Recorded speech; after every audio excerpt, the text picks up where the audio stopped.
សួស្តីបងប្អូនប្រជាកសិករជាទីរាប់អានថ្ងៃនេះយើងសូមលើកយកមកបង្ហាញជូននៅខ្សែវីដេអូមួយដែលនិយាយអំពីវិធីសាស្ត្រនៃការភ្ញាស់កូនមាន់ស្រុកជាលក្ខណៈគ្រួសាររបស់កសិករគំរូម្នាក់រស់នៅភូមិជង្ហុកឃុំអំពិលស្រុកកំពង់សៀមខេត្តកំពង់ចាមនេះគឺលោកឡុងស្រេងដែលមានបច្ចេកទេសនិងបទពិសោធន៍ក្នុងការភ្ញាស់កូនមាន់ស្រុកទទួលបានជោគជ័យដែលធ្វើឲ្យជីវភាពគ្រួសាររបស់គាត់មានការរីកចម្រើនធូរធារជាងមុនមួយកម្រិតផ្ដើមចាប់ចិញ្ចឹមមាន់នេះចាប់តាំងពីឆ្នាំ2011មកចុងឆ្នាំ2012ខាងអង្គការ ADB នេះគេមកឃើញខ្ញុំចិញ្ចឹមនឹងដូចជាថាមានដំណើរការបានល្អប្រសើរក៏គេនឹងដាក់គម្រោងឲ្យខ្ញុំនឹង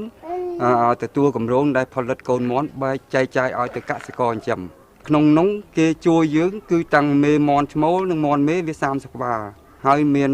ស្នប់បាញ់មួយហើយពងទឹកហើយនឹងសំណាញ់10គីឡូចំណី10បេសម្រាប់ឲ្យយើងនឹងធ្វើដើមទុនអានេះចឹងណាហើយនឹងទូភ្ញាស់កូនមាន់មួយការដែលចិញ្ចឹមមាន់ដើមឡើយគឺថាបើយើងមិនទាន់យល់យើងមិនទាន់ដឹងនៃនីតិវិធីនៃការចិញ្ចឹមទេមានការលំបាកតាំងពីខ្ញុំបានទៅរៀនសូត្រហើយខ្ញុំមានការបត់ពិសោធន៍មកការដែលខ្ញុំចិញ្ចឹមរបៀបរបបទៅតាមនីតិវិធីរបស់គេគឺថាធ្វើទៅវាបានជោគជ័យអត់មានងាប់ទេកសិករបើសិនអ្នកដែលមានយកចិត្តទុកដាក់នឹងចិញ្ចឹមនឹងអាចធ្វើបាននៅក្នុងខ្សែវីដេអូនេះយើងនឹងផ្ដល់ជូនលោកអ្នកនៅរឿងពិតជាក់ស្ដែងដើម្បីងាយយល់អំពីការអប់រំដែលផ្ដល់ដោយកសិករនិងអ្នកជំនាញរបស់យើងមិត្តកម្មរបស់យើងនឹងពន្យល់លោកអ្នកអំពីដំណាក់កាលមូលដ្ឋានគ្រឹះនៃដំណើរការភ្ញាស់កូនមាន់ស្រុកនេះសួស្តីមិត្តទាំងអស់គ្នាការភ្ញាស់កូនមាន់មិនពិបាកទេប៉ុន្តែសូមចងចាំនៅមូលដ្ឋានគ្រឹះមួយចំនួនដូចជាការចិញ្ចឹមមេបាសម្រាប់យកសុទ្ធ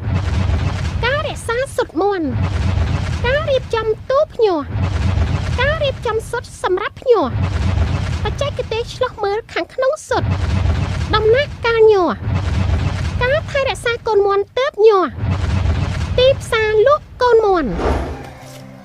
សូមបញ្ជាក់ថារាល់មូលដ្ឋានគ្រឹះទាំងអស់នេះក៏មានបង្ហាញផងដែរនៅក្នុងសៀវភៅណែនាំបច្ចេកទេសស្ដីពីការភ្ញាស់កូនមាន់ស្រុកផលិតដោយគម្រោងបង្ហាញបច្ចេកវិទ្យានៅតំបន់ទន្លេសាបដែលអាចរកបានពី website www.tsdcambodia.org សៀវភៅនេះគឺជាចំណេះដឹងបន្ថែមដ៏មានសារៈសំខាន់ទៅលើខ្សែវីដេអូនេះបើសិនជាលោកអ្នកចង់បាននូវការយល់ដឹងកាន់តែច្រើនអំពីការភ្ញាស់កូនមាន់ស្រុកលោកអ្នកអាចរកវាបានអំពីអ្នកជំនាញកសិកម្មនៅប្រចាំខេត្តឬស្រុករបស់អ្នកជាការចាប់ផ្ដើមអ្នកត្រូវការនូវសម្ភារៈមួយចំនួនដូចជាសម្ភារៈសម្រាប់ធ្វើទ្រុងមាន់និងដាក់ចំណីឲ្យមាន់ពូជទូភ្ញាស់សម្ភារៈដាក់ពងមាន់ឧបករណ៍ឆ្លងពងមាន់សម្ភារៈសម្រាប់ក្រាលបាត់ទ្រុងកូនមាន់ការចំណាយទៅលើសម្ភារៈទាំងនេះមានតម្លៃប្រមាណជា10លានរៀលនិងត្រូវការពេលវេលាប្រមាណជា15ថ្ងៃដើម្បីសាងសង់រោងប៉ុន្តែជប់សិនឥឡូវនេះយើងងាកមកមើលអំពីបច្ចេកទេសនៃការចិញ្ចឹមមេបាមាន់សម្រាប់យកសុទ្ធជាមុនសិនពូជមាន់មានសារៈសំខាន់ណាស់សម្រាប់ដំណើរការផលិតកម្មស៊ុនកសិករត្រូវជ្រើសរើសពូជមាន់ទៅតាមតម្រូវការផលិតកម្មដូចជាសាច់ស៊ុតនិងពូជមាន់ខ្មៅនៅក្នុងកម្មវិធីនេះយើងធ្វើការបង្ហាញជូនអំពីផលិតកម្មកូនមាន់ក្នុងស្រុកសម្រាប់ផលិតកម្មសាច់អ្នកផលិតកូនមាន់ត្រូវជ្រើសរើសមេបាមាន់ដែលមានមាឌធំពងច្រើននិងលូតលាស់លឿននៅកន្លែងភ្ញាស់ស៊ុនកសិករអាចសម្រាំងកូនមាន់ល្អៗសម្រាប់ទុកធ្វើពូជបន្តបានប៉ុន្តែមិនត្រូវយកវាទៅបង្កាត់ជាមួយមាន់ជាបងប្អូនឬមេបាជាមួយវាទេមេនិងបាមាន់មិនត្រូវទុកឲ្យវាមានអាយុលើសពី3ឆ្នាំព្រោះវាអាចធ្វើឲ្យថយចុះផលិតកម្មពងយើងទិញពីទីផ្សារមាន់ស្រែក៏វាញាស់ដែរក៏ប៉ុន្តែយើងអត់បានដឹងប្រវត្តិមាន់នឹងវាមិនវាពងនឹងពីពួរមាន់វាមានពីការយើងទិញគេមាន់ដឹងថាពូជនឹងចែឬក៏ផងហ្នឹងបើយើងឃើញតែពងហ្នឹងយើងមានបានឃើញមេណាបាទអញ្ចឹងកន្លែងនេះគាត់យកជ្រើសរើសតែពូជមាន់កោកទេដើម្បីវាចាំចាប់ធំបាទទី1ទី2កាលណាយើងយកពងពីក្រៅហ្នឹងមកយើងអត់ដឹងថាវាជន់ឈាមគ្នាអីទេយកភាគច្រើនកសិករយើងគាត់ចាំបាមួយហ្នឹងមេមកភូមិហ្នឹងមកជុំវិញភូមិគាត់ហ្នឹងណាអញ្ចឹងអាបានៅតែឡើងជន់យូរជន់អាកូនឯងហ្នឹងជន់ឈាមគេថាលក្ខណៈជន់ឈាមទៅដល់បើគាត់យកនៅទីនេះហ្មងយើងមើលបងមើលអាបារបស់គាត់ក្រុងទប់ផ្សេងគ្នាអត់ឲ្យជន់ឈាមគ្នាទេទ្រុងសម្រាប់ចិញ្ចឹមមេបាមាន់ត្រូវសាងសង់ឲ្យបានរឹងមាំត្រឹមត្រូវទៅតាមបច្ចេកទេសទំហំទ្រុងមាន់ត្រូវអាស្រ័យលើបរិមាណមេបាមាន់បើកសិករ មានទូភ្ញាស់ដែលអាចផ្ទុកបរិមាណពងពី450ទៅ500ពងនោះកសិករត្រូវមានមេមាន់យ៉ាងតិច70ទៅ90ក្បាលដើម្បីផលិតពងគ្រប់គ្រាន់សម្រាប់ភ្ញាស់ក្នុងបន្ទប់នីមួយៗកសិករត្រូវដាក់មេមាន់ចំនួន6ទៅ7ក្បាលជាមួយបាវមួយក្បាលមិនត្រូវដាក់ចំនួនមេលើសពីនេះនាំឲ្យមានបញ្ហាលើការបង្កាត់ពូជដោយឈ្មោលមិនអាចបង្កាត់ជាមួយមេបានគ្រប់គ្រាន់ប៉ុន្តែសម្រាប់កសិករឡុងស្រេងវិញគាត់ដាក់បាវមួយសម្រាប់មេចំនួនតែ5ទៅ6ក្បាលប៉ុណ្ណោះដើម្បីឲ្យពងដែលបានមកញាស់បានច្រើនកសិករហាមដាច់ខាតមិនត្រូវដាក់មេនិងបាវទាំងអស់បញ្ចូលរួមគ្នាក្នុងទ្រុងតែមួយទេចាំរបៀបដូចខ្ញុំសពថ្ងៃនេះគឺខ្ញុំដាក់ឈ្មោលមួយមេតែ5ឬក៏តែ6ប៉ុណ្ណឹងទេនីតិវិធីនេះវាមាន3យ៉ាងមួយយើងចិញ្ចឹមឲ្យមេក្រាបឲ្យកូនឲ្យមេបដាកូនអាហ្នឹងមិនសូវជាបានផលទេច្រើនតែបរាជ័យព្រោះធម្មតាវាមេវាបដាវាច្រើននេះហើយចំណាយពេលវេលាវែងហើយលក្ខណៈមួយទៀតយើងចិញ្ចឹមដែរយើងដាក់ឈ្មោលមួយមេ7 8បានក៏ប៉ុន្តែអានោះយើងឲ្យមេក្រាបដូចគ្នាប៉ុន្តែយើងបំបីកូនពេលដែលវាភ្ញាស់មកបាន3ថ្ងៃឬក៏4ថ្ងៃយើងបំបីចេញពីមេអាហ្នឹងគឺយើងអាចដាក់មេ7 8បានឈ្មោលមួយហើយបើដូចខ្ញុំភ្ញាស់ទូចេះដូចខ្ញុំជម្រាបខាងដើមថាយើងដាក់តែមេបានយ៉ាងច្រើនបំផុតត្រឹម6ក្បាលចុះចំណីមានសារៈសំខាន់ណាស់សម្រាប់ការលូតលាស់និងផលិតកម្មស៊ុតរបស់មាន់ស៊ុតមាន់ផ្សំឡើងពីសារធាតុជាច្រើនបានមកពីមេនិងបាដូច្នេះដើម្បីឲ្យកូនមាន់ញាស់មកមានសុខភាពល្អនិងលូតលាស់ល្អមេនិងបាត្រូវការបំពន់ចំណីអាហារសម្បូរបែបមុនពេលចាប់ផ្ដើមពងយ៉ាងហោចណាស់មុន2អាទិត្យចំណីអាហារប្រភេទល្អសម្រាប់មេបាមាន់មានចំណីសម្បូរជាតិសាច់ប្រូតេអ៊ីនមាននៅក្នុងចុងអង្ករកន្ទក់ម្សៅត្រីត្រីក្រៀមជន្លេនសត្វល្អិតឡាស់ចំណីសម្បូរថាមពលមាននៅពោតមើមរុក្ខជាតិកាកសំណល់បន្លែស្ករកាកសំណល់ប្រេងខ្លាញ់ជាដើមឡាចំណីសម្បូរវីតាមីនមាននៅក្នុងរុក្ខជាតិបៃតងស្លឹកបាសត្រកួនស្មៅឡាចំណីសម្បូរជីវជាតិរ៉ែមាននៅក្នុងសម្បកខ្យងខ្ចៅសម្បកក្តាមគ្រុំឆ្អឹងត្រីអំបិលឡាកំណត់សម្គាល់មិនត្រូវឲ្យចំណីមេនិងបាមាន់ថត់ពេកទេព្រោះធ្វើឲ្យមេផលិតពងបានទិញនិងបាខ្ជិលមិនចង់ជន់មេ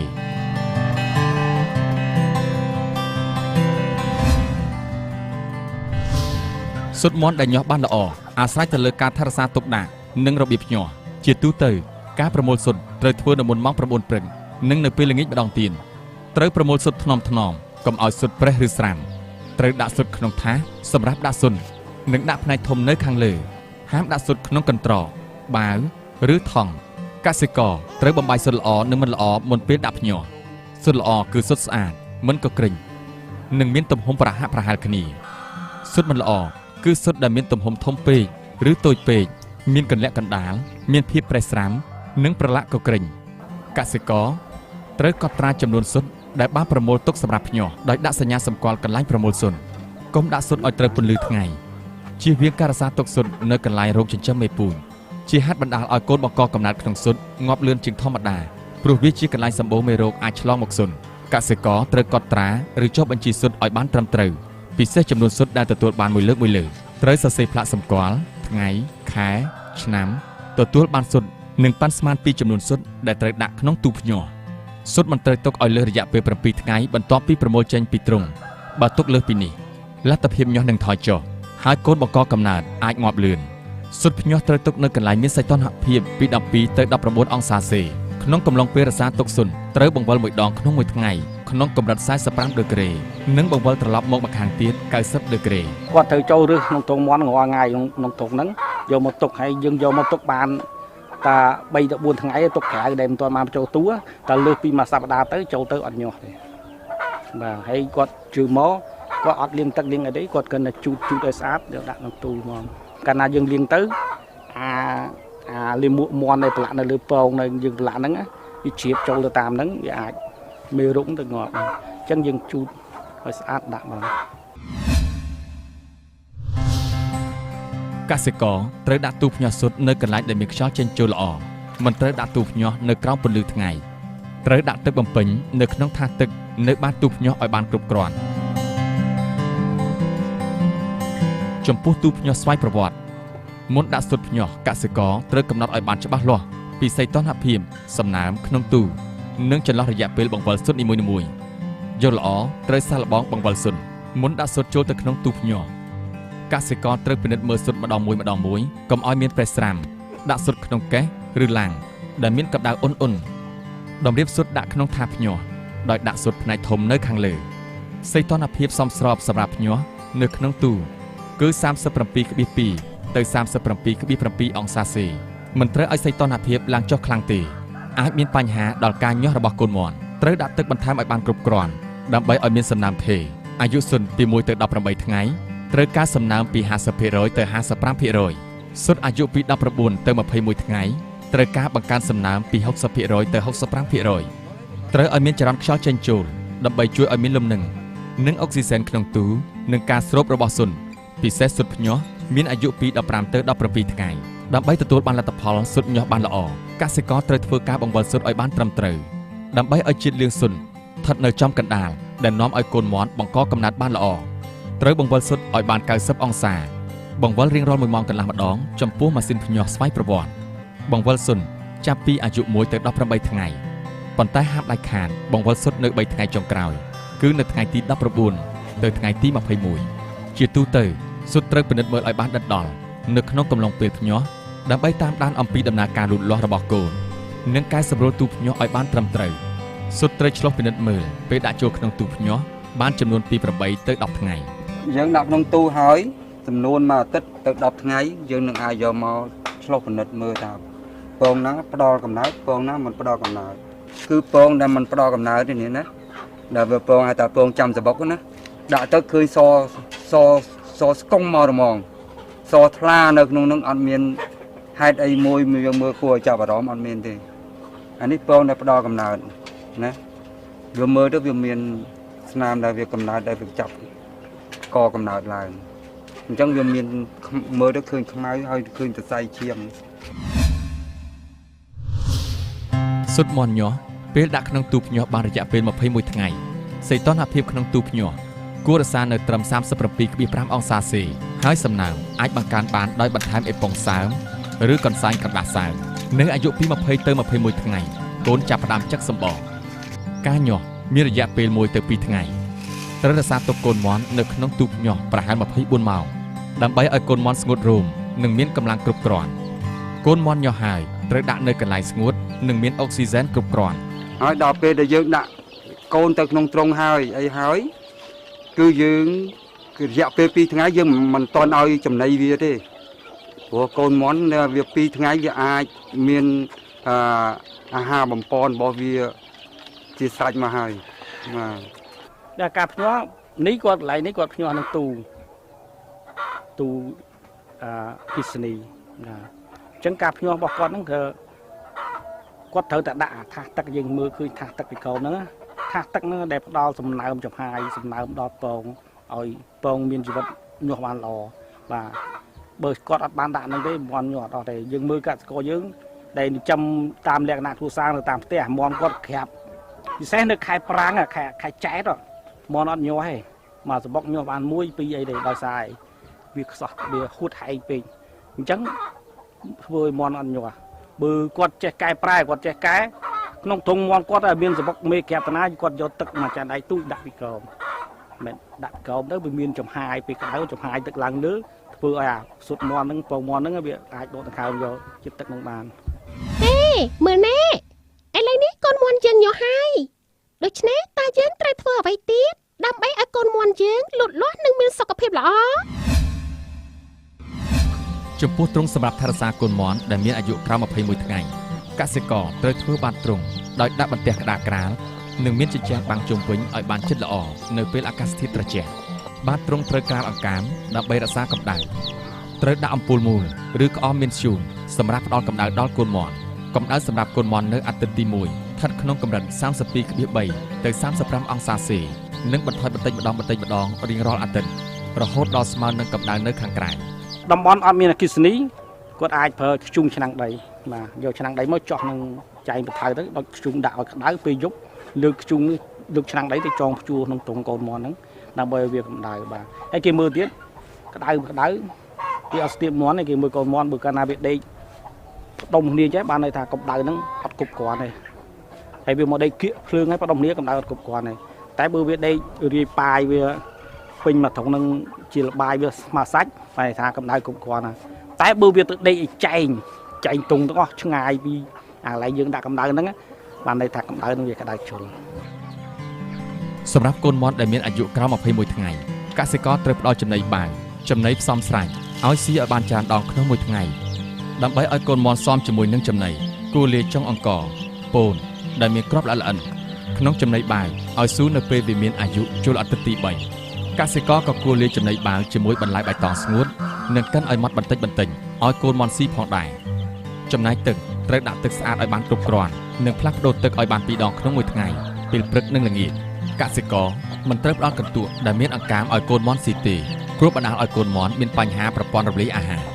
ពេលយប់ក៏វាស៊ីដែរដោយសារអីដោយសារយើងបើកពលឺយកកម្ដៅឲ្យវាកូនមាន់វាត្រូវការកម្ដៅដល់យប់យើងប្រៀបធៀបដូចថាមេវាក្រុងអញ្ចឹងកូនមាន់ដែលមានមេក្រុងវាអត់មានបញ្ហាចោលទេវាអត់ត្រូវការឲ្យចំណីអីទេព្រោះវាល្ងិតហើយដល់យើងបើកអំពូលចេះវាត្រូវការកម្ដៅនេះគឺវាពេលណាវាភ្លឺវាឃ្លានវាមកស៊ីវាស្រេកវាទៅផឹកដល់អញ្ចឹងយើងត្រូវតែមកផ្ដល់ឲ្យវាមិនថាម៉ោង10ម៉ោង11ម៉ោង1ម៉ោង2ទេពេលយប់អស់លឺសូរសម្លេងកូនមាន់យើងត្រូវងើបមកមើលវាបើមិនអញ្ចឹងទេវានឹងកូនមាន់យើងអាចខ្សោយអាខ្លះគ្នាទៅជួនបើយើងអត់ដាក់ឲ្យវាសោះអាចនឹងមានអត្រាងាប់ដែរកូនមាន់ទើបញាស់ងាយទទួលរងនៅបញ្ហាផ្សេងដែលធ្វើឲ្យកូនមាន់ចុកខ្សោយនិងងាប់ដូច្នេះពេលញាស់បាន1ថ្ងៃឬ2ថ្ងៃកសិករត្រូវផ្ដល់ថ្នាំផ្សះក្នុងទឹកឲ្យផឹករយៈពេល1ថ្ងៃគត់ដាក់វីតាមីនចម្រុះលាយទឹកឲ្យកូនមាន់ផឹក2ទៅ3ថ្ងៃម្ដងការផ្ដល់វ៉ាក់សាំងការពារជំងឺឆ្លងគឺជាការងារចម្បងដែលកសិករចាំបាច់ត្រូវធ្វើការផ្ដល់វ៉ាក់សាំងមានចំនួន4មុខសំខាន់គឺវ៉ាក់សាំងញូកាកំពូរ៉ូអននិងអាសន្ត្រូកូនមាន់ញាស់មកបាន2ថ្ងៃគឺវាអត់យើងមិនបាច់ដាក់ចំណីដាក់ទឹកឲ្យវាទេវាមានអាហារបំពន់ខ្លួនវាហួយស្រែកហើយដល់អញ្ចឹងដល់ថ្ងៃទី3យើងត្រូវដាក់ចំណីដាក់ទឹកគឺខ្ញុំទម្លាប់ខ្ញុំដាក់ទឹកគឺខ្ញុំដាក់ទឹកឲ្យតែអេសនឹងឲ្យផឹកហ្មងរយៈពេល4ថ្ងៃដល់ចូលថ្ងៃទី5ខ្ញុំឲ្យផឹកទឹកធម្មតាខ្ញុំធ្វើវ៉ាក់សាំងញូកាធ្វើវ៉ាក់សាំងញូការួយហើយថ្ងៃហ្នឹងចូលដល់ថ្ងៃទី6ខ្ញុំឲ្យផឹកETS នឹងវិញរយៈពេល4ថ្ងៃទៀតគិតទៅវា9ថ្ងៃដល់ថ្ងៃទី10ខ្ញុំឲ្យផឹកទឹកធម្មតាវិញដែរហើយពេលនោះខ្ញុំធ្វើវ៉ាក់សាំងអត់មួយទៀតដល់ថ្ងៃ11ចូលថ្ងៃ11ខ្ញុំឲ្យETS នឹងវិញដែរនៅពេលដែលគេទិញកូនមាន់យកទៅចិញ្ចឹមនោះគេអាចដាក់ថ្នាំវីតាមីនក្នុងទឹកឲ្យមាន់ផឹកដើម្បីឲ្យធំធាត់លឿនក្នុងករណីដែលប្រើថ្នាំអង់ទីយូទិកក្នុងទឹកឲ្យមាន់ផឹកឬលាយជាមួយចំណីឲ្យមាន់ស៊ីមិនត្រូវចាក់វ៉ាក់សាំងទេគឺត្រូវរងចាំរយៈពេល3ថ្ងៃក្រោយចាំទិញទើបអាចចាក់ពេលដែលយើងយកទៅចិញ្ចឹមជាមាន់សាច់បើយើងចង់ឲ្យមាន់នឹងឆាប់លូតលាស់មានសុខភាពរឹងមាំល្អរយៈពេល3ថ្ងៃយើងឲ្យម្ដង4ថ្ងៃយើងឲ្យម្ដងក៏បានជួយបំពន់វាវីតាមីនវា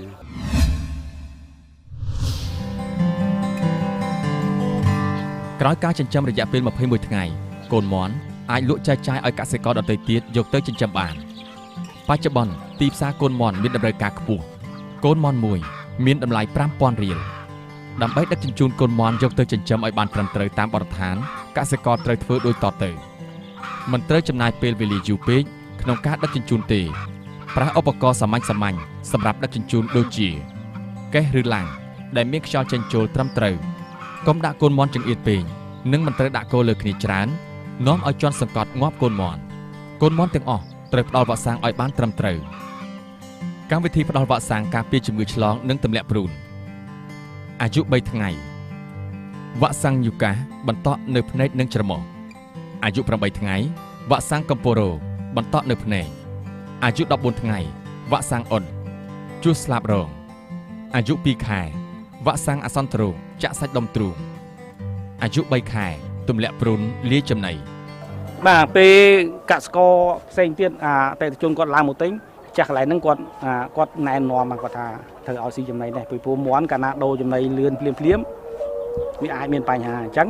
គាត់ឲ្យទាំងផ្លាកចំណីដែលគាត់ឲ្យស៊ីនៅកន្លែងគាត់ហ្នឹងឧបមាថាគាត់ឲ្យស៊ី B1 អញ្ចឹងទៅហើយក្រូ B1 អញ្ចឹងឲ្យគាត់យកទៅទិញហើយក្រូ B1 យកទៅឲ្យស៊ីដែរណារយៈពេលធំបន្តិចបានគាត់អាចបដូរបានអត់អាចនៅនេះស៊ីចំណីបាវស្រាប់ទៅដល់នោះគាត់ឲ្យស៊ីចុងកងាប់ហើយមាន់ហ្នឹងអ្នកចំថ្មីក៏យកទៅដល់គាត់ធ្វើត្រង់ đôi quạt thưa này chắc đôi thưa thùng mấy bán ấy chầm đôi khi chắc là miền tông miền đạn cam bay cả bao bay ấy bằng sườn anh mình oi món đồ tây chlong cắt mình oi nẹt chết hàng ấy trâu mà mười đây đã thấy về buồn nâng vì chlong mi rung máu và tôi có trâu có cái chuông cả bao chỗ này được dương khơi xẹp được hàng kẹo nó ngay đấy và chắc nẹt đồ tây sạch nhiệt cái đó có kia đòi trâu này mưa bị chừng ngà chẳng được có muốn được trâu nó cái chuông cả bao chỗ này chẳng hay cả trăm chẳng này và từ cái thưa ở miền tri viện sản xuất những cái bằng của anh mấy ở đòi chlong từ nẹt món nẹt đồ tây thế và hãy ca đo chấm này bây giờ khán cứ ca đo chấm này bực quạt nẹt châm để tinh vô tinh châm nó quạt đo chấm này bàn nó món nó cứ vô bị quạt tới châm ta bay khai đọc thằng ngày ấy bàn lụa và nắng mà cái lâu bờ khám tại vì cái lâu តាមការដឹងរបស់កសិករដែលបានមកទិញកូនមន់ស្រុកភ្ញាស់ដោយកសិករគំរូដោយលោកឡុងស្រេងថាកូនមន់ដែលគាត់ទិញយកទៅចិញ្ចឹមនោះក្នុងរយៈពេល3ខែមានទម្ងន់ចាប់ពី1គីឡូកន្លះទៅ2គីឡូក្នុងករណីផ្ដល់ចំណីនិងការថែទាំបានត្រឹមត្រូវបច្ចុប្បន្នមន់ស្រុកមានតម្លៃខ្ពស់នៅលើទីផ្សារក្នុងប្រទេសកម្ពុជា1គីឡូក្រាមមន់រស់មានតម្លៃពី 18,000 ទៅ 20,000 រៀលហើយមានការនិយមចូលចិត្តបរិភោគមន់ប្រភេទនេះយ៉ាងច្រើនពីសំណាក់ប្រជាជនកម្ពុជាផងដែរ ឥឡូវនេះខ្ញុំបើនិយាយរឿងផ្នែកខាងមន់មេទាំងមេទាំងឈ្មោះនេះវាជាង100ក្បាលអញ្ចឹងការដែលខ្ញុំលក់កូនមន់ខ្ញុំផលិតកូនមន់លក់នេះក្នុងមួយខែខ្ញុំនឹងអាចឲ្យចំណូលបានពី1លានកន្លះទៅ2លានដែរបើសិនជាមានបងប្អូនណាចង់ចេះចង់ដឹងការដែលខ្ញុំចំណេះដឹងខ្ញុំមានប្រមាណគឺខ្ញុំនឹងបែកចែកម្លែកឲ្យទាំងអស់ សូមកុំភ្លេចអ្នកអាចទទួលបានព័ត៌មានបន្ថែមនៅក្នុងសៀវភៅណែនាំបច្ចេកទេសស្ដីអំពីការភ្ញាក់កូនមន់ស្រុកផលិតដោយគម្រោងបង្ហាញបច្ចេកវិទ្យានៅតំបន់ទន្លេសាបដែលអ្នកអាចរកបានពី website www.tsdcambodia.org សៀវភៅនេះនឹងផ្ដល់ឲ្យអ្នកនូវព័ត៌មានលម្អិតបន្ថែមទៅលើវីដេអូដែលអ្នកបានមើលនេះដូចជាការចិញ្ចឹមមេបាសម្រាប់យកស៊ុតការរក្សាស៊ុតមន់ការរៀបចំទូភ្ញាស់ការរៀបចំស៊ុតសម្រាប់ភ្ញាស់បច្ចេកទេសឆ្លុះមើលខាងក្នុងស៊ុតដំណាក់កាលញាស់ការថែរក្សាកូនមន់ទើបញាស់ជាដើមសៀវភៅនេះក៏អាចជួយអ្នកក្នុងការភ្ញាស់កូនមន់ស្រុកជាលក្ខណៈទ្រង់ទ្រាយធំផងដែរសូមអរសំណាងល្អនិងទទួលបានជោគជ័យជាមួយនឹងការចាប់ផ្ដើមចិញ្ចឹមមន់របស់អ្នក